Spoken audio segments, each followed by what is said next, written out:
thanks for the corn and the wheat that are reaped, for labor well done and for barns that are heaped, for the sun and the dew and the sweet honeycomb, for the rose and the song and the harvest brought home. Give thanks for the mills and the farms of our land, for craft and the strength in the work of our hands, for the beauty our artists and poets have wrought, for the hope and affection our friendships have brought. Give thanks for the homes that with kindness are blessed, for seasons of plenty and well-deserved rest, for our country extending from sea unto sea, for the ways that have made it a land for the free.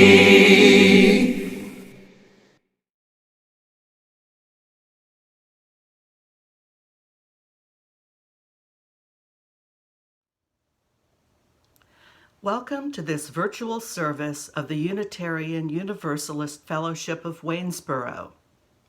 We are a congregation that understands that each of us has unique experience based on our identity and circumstances, and each set of experiences, each person, has an important piece of the puzzle, a vital understanding to add to the whole. We value what you have to offer. We are a welcoming congregation, honoring the lives and relationships of people whose gender identity or sexual orientation have sometimes not been accepted by others. Your race, your class, your economic circumstances, these provide you with your own ways of participating for the good of all. Welcome. My name is Kay Yost, and I am a member of this fellowship and currently serve on our worship arts team. I'm recording this welcome message on Thanksgiving Day, a most unusual Thanksgiving for me, with a dinner planned for 2 rather than the 10 to 15 people we usually gather with on Thanksgiving. As we move into this holiday season, when many of our traditions will be different and physically distanced, may you find sustenance and meaningful connection through these virtual services. I thank you for spending time with us today. Our chalice lighting words are by David Breeden. Advent, Adventus, means waiting. And the holiday season is nothing if not waiting to get done the chores, to find the right gift, to find time for quiet moments, to accept that our loved ones will not be as we wish them to be. We will light the chalice this holiday season, this time of waiting, to remind ourselves to enjoy the moment, the now of our lives. Yes, much is coming, and always we wait, but those things to come will always be now when they come. In this holiday season, may we find the patience to forgive ourselves, to forgive those who do not do as we wish. May we find patience, may we find the wisdom to let be.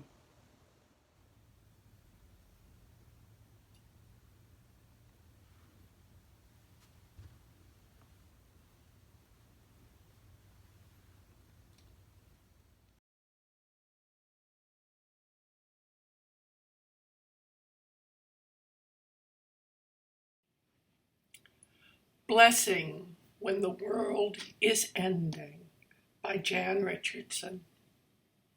Look, the world is always ending somewhere. Somewhere the sun has gone crashing down. Somewhere it's gone completely dark. Somewhere it has ended with the gun, the knife, the fist. Somewhere it has ended with the slammed door, the shattered hope. Somewhere it has ended with the utter quiet that follows the news from the phone, the television, a hospital room. Somewhere it has ended with a tenderness that will break your heart. But listen, this blessing means to be anything but morose. It has not come to cause despair. It is here simply because there is nothing a blessing is better suited for than an ending. Nothing that cries out more for a blessing than a world that is falling apart.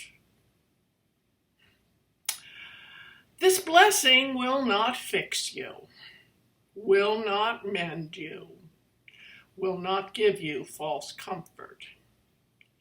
It will not talk about one door opening when another closes. It will simply sit itself beside you among the chards and gently turn your face toward the direction from which the light will come, gathering itself about you as the world begins again.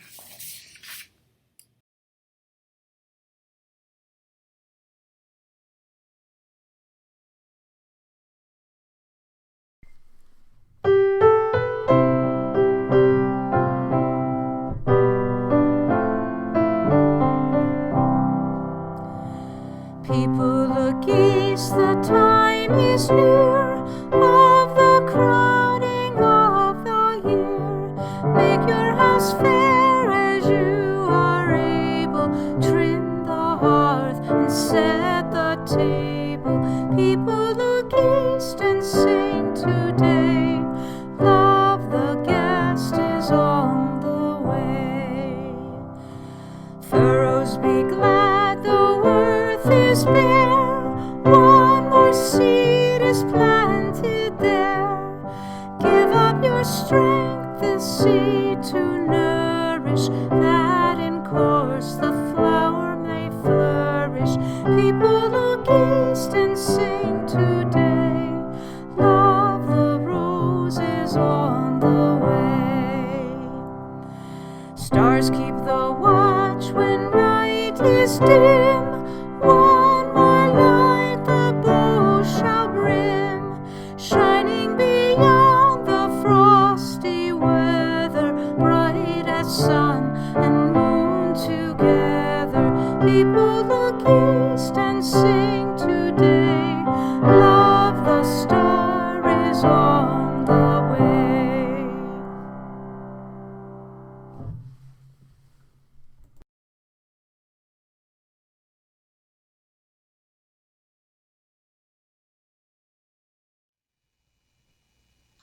Our words of prayer are by Marta M. Flanagan. Holy One, known by many names, make your presence known to us in the sunshine of winter, in the dance of the flame, and in the lingering embrace of a trusted one. Fill us this day with warmth, power, and strength. Help us to see our lives with a freshness born of the Spirit.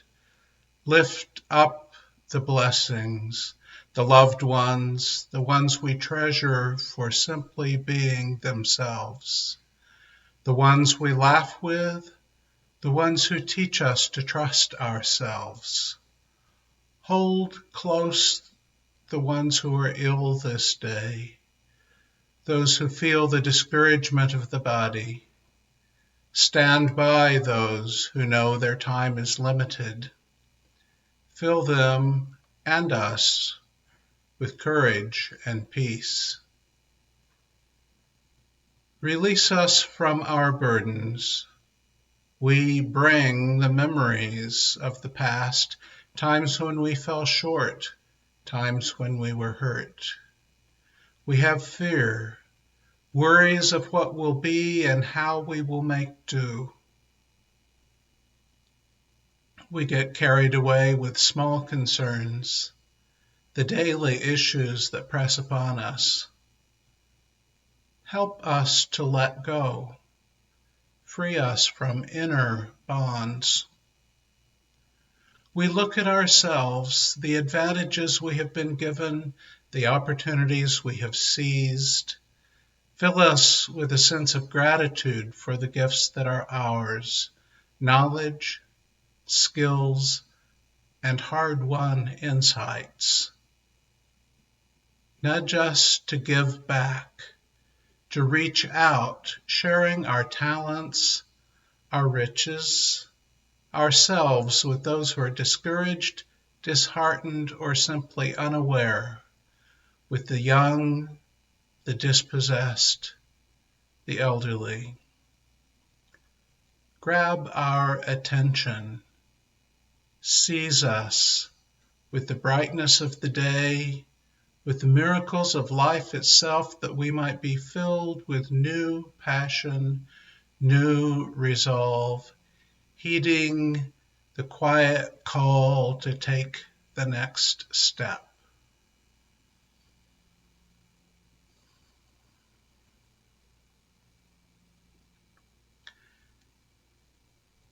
As we come together, our custom is to share the joys and sorrows of our lives. So let us now hold unspoken joys and sorrows of this community in our heart together quietly.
Hope is the Thing with Feathers by Emily Dickinson. Hope is the thing with feathers that perches in the soul and sings the tune without the words and never stops at all. And sweetest in the gale is heard, and sore must be the storm that could abash the little bird that kept so many warm. I've heard it in the chillest land and on the strangest sea, yet never in extremity it ask a crumb of me.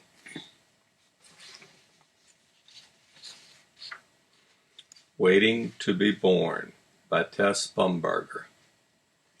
Waiting to be born again into the morning, onto the day, from dark warm comfort of my bed full of sleep and blankets, back into the bright spring-scented air with all its life and branches.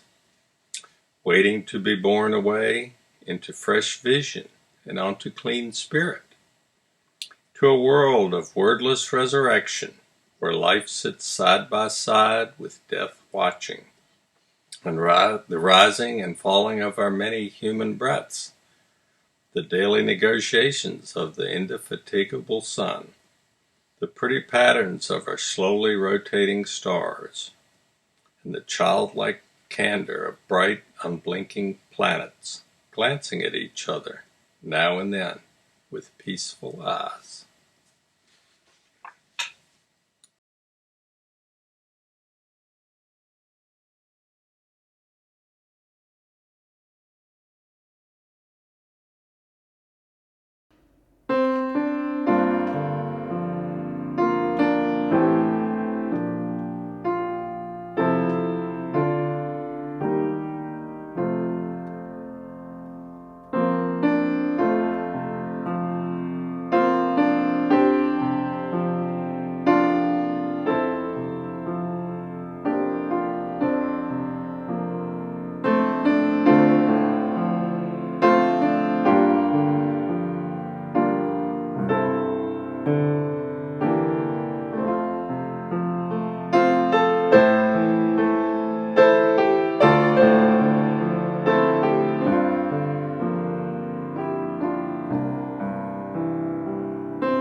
Today is the first Sunday of the season of Advent, which has a special, though shifting, liturgical place in the life of the branches of Christianity that pay particular attention to the turn of the seasons and to the progression of the calendar. And wherever one falls on or culturally adjacent to that spectrum of liturgical Christian practice, it is a season of waiting. In our culturally and religiously pluralistic setting, we naturally must ask ourselves, if we are waiting through most of the month of December and sometimes for the tail of November too, what are we waiting for? For early Christians, they were waiting for the second coming of their Messiah. The earliest group believed it was in their lifetime that it was going to happen. but even later, the expectation that it was soon. Everything about Advent for them then was about preparing for that defining moment of their theology. So early Advent was actually kind of like Lent, a season of fasting, of privations, of self-evaluation and repentance. For them, it was not a period of celebration, but of getting their life in order, getting ready for the ultimate fulfillment of their expectation and longing. Somewhere along the way, there was a shift from that somberness to a joyous expectation that was linked more to the approaching celebration of Christmas. From that perspective, the wait was either for the holiday or for what it retells of the nativity of the founder of the faith. But waiting was an essential motif of this kind of Advent, too. For secular people in a society shadowed over by some Christian history, people who maintain a type of Advent observance may be counting down to a secular holiday of gifts and decorations, or counting down to the winter solstice, or even waiting for the next calendar year to come. But waiting is still part of it. It seems no matter what we do, no matter where we're coming from in this civilization, once daylight starts noticeably to wane, most of us are in some kind of mode of waiting. Waiting for deepest darkness, waiting for returning light, waiting for a celebration of a revered past event, waiting for a future yet to unfold. But what does this mean, this waiting in a time of plague? We've been waiting since sometime in March for the reprieve from danger and a return to normalcy. Has a week gone by when we have not said to each other something about how we're tired of waiting, how long this waiting has gone on, how little patience we have for restrictions and absences that linger and play out over a longer and longer time? And just the other day, I saw a humorous meme that gave a new reason for staying up until midnight this year on New Year's Eve. The reason? To make sure the old year actually departs rather than hanging around longer.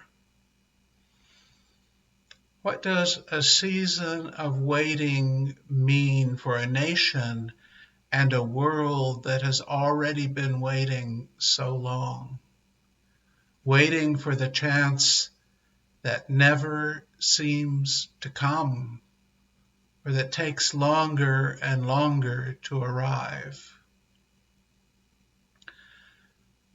Back in March, my partner Walter was feeling better after having a rough go of it for several months, and he was finally ready to make what he expected to be a last visit to his father's parents' home place in North Carolina, a last pilgrimage to his own birthplace in West Texas, a final homecoming to Memphis, where he graduated both high school and college.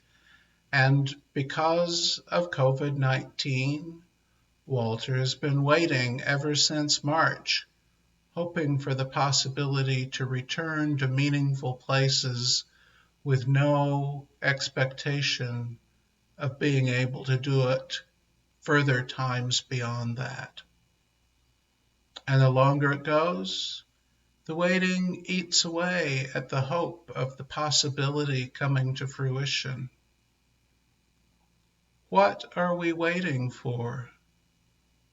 We are waiting for the surge in cases of this disease to wane, waiting for the rate and number of deaths to decline, We are waiting for better treatments, for vaccines. And in the wait, we worry whether we and all we love will come through together onto the other side of this waiting. We wait to find out whether the vaccine's apparent side effects will make people unwilling to protect themselves and others in this main event we've been waiting for since March. Waiting for a little while, a few days or weeks or even a month, can serve to titillate, to whet the appetite, to raise preparedness, and can be a pleasure in its own right. But as the waiting drags on, the risk of despair grows, not as something inevitable, something unavoidable, but as something still real, peeking around the corner, something to stave off with intention. Jan Richardson, whose blessing for when the world is ending, that Anne read earlier in our service, quoted from the lectionary reading for the first Sunday of Advent these words from the Gospel of Mark. The sun will be darkened, and the moon will not give its light. The stars will be falling from heaven, and the powers in the heavens will be shaken. And she continues with this observation. It used to come as something as a shock to me that a season commonly perceived to be about joy and peace always begins with the end of the world.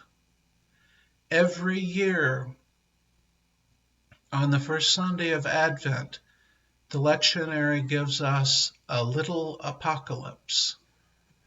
The ending of one's personal world is not the same, I know, as the end of the world, all capital letters, that is described in those lectionary words. Yet, the first Sunday of Advent invites us to recognize that these endings are connected. Every year, Advent calls us to practice the apocalypse, to look for the presence of something divine that enters into our every loss, that comes to us in the midst of devastation, that gathers us up when our world has shattered, and that offers the healing that is a foretaste of the wholeness that is working, not only at some end of time, but also in this time, in this place. This messianic imagery may not translate perfectly for those of us whose theology is different, but the coming into our lives or consciousness of shattering loss from which ultimately and at long last a different possibility emerges is a powerful message of hope, paradoxical hope. What are we waiting for? Well, of course, we are waiting for COVID to be mostly, if not totally, over. We are waiting for a disgraceful period in our political lives to be over. Because right now we're experiencing the whole catastrophe and fearing that getting to the other side of it all might be a longer wait than we are able or willing to endure. We are waiting. And in this wait, we have had losses. But there are possibilities as vaccines are developed, as the recent election works its way toward changing the players and the face of the game around us. We wait, and our personal, political, and immunological little apocalypses promise to give way to hope. Hope comes in the morning. So I offer words of benediction by Cricket Hall. In this time of waiting, may we hold the world in our hearts. In this time of waiting, may we hold each other's hands. In this time of waiting, may we be thoughtful and introspective. In this time of waiting, may we delight in the darkness and all it teaches us. In this time of waiting, may we rekindle the fires of hope, love, joy, and peace within ourselves and our communities. In this time of waiting, may we become ready for the coming day.